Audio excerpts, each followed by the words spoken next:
आधार शक्ति प्रकृति कूर्मानंत धर्माद्यष्टमूर्तिधारितोपरि सहस्रदल परिणत महापद्मस्य पूर्वाधीशानान्तदलेषु विमलाद्यष्टभिः परिवृतः कर्णिकोपरि सात्विकायत्रयान्विते तदुपरि अग्निमण्डलादिमण्डलत्रये ऋग्यजुस्सामाधर्वाङ्गिरसान्विते अनेककोटिसूर्यप्रकाश दिव्यसिंहासनस्योपरि प्रतिष्ठितस्य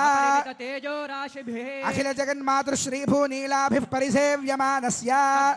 प्राच्यादेशान पर्यन्तं वासुदेवादिमूर्तिभिस्तेषां शक्तिभिः परिसेव्यमानस्य तद्बहिः आदिवराजाद्यष्टविद्येश्वरैः परिसेव्यमानस्य तद्बहिः सुदर्शनादि दिव्यायुधधारभिः परिसेव्यमानस्य तद्बहिः अनन्तगरुडविश्वक्सेनादिनित्यैः परिसेव्यमानस्य तद्बहिः द्वाराध्यक्षैः चण्डादिद्वारपालैः परिसेव्यमानस्य तद्बहिः इन्द्राद्यष्टलोकपालैः परिसेव्यमानस्य तद्बहिः कुमुदाद्यष्टपार्षदेश्वरैः परिसेव्यमानस्य तद्बहिः परितः पञ्चकालपरायणैः भगवच्छेषकर्मनिष्ठैः सालोक्यादिपदस्थितैः नित्यतृप्तैः परिसेव्यमानस्य अखिल जगत्सृष्टिस्थितिसंहारकारणकर्तृभूतस्य भगवतो वासुदेवस्य शङ्खचक्रगदाशार्ङ्गकृपाणपञ्चायुधधरस्य दिव्यरत्नखचित केयूरहारनूपुरकौस्तुभमणिकुण्डलमण्डित श्रीदेवदेवस्य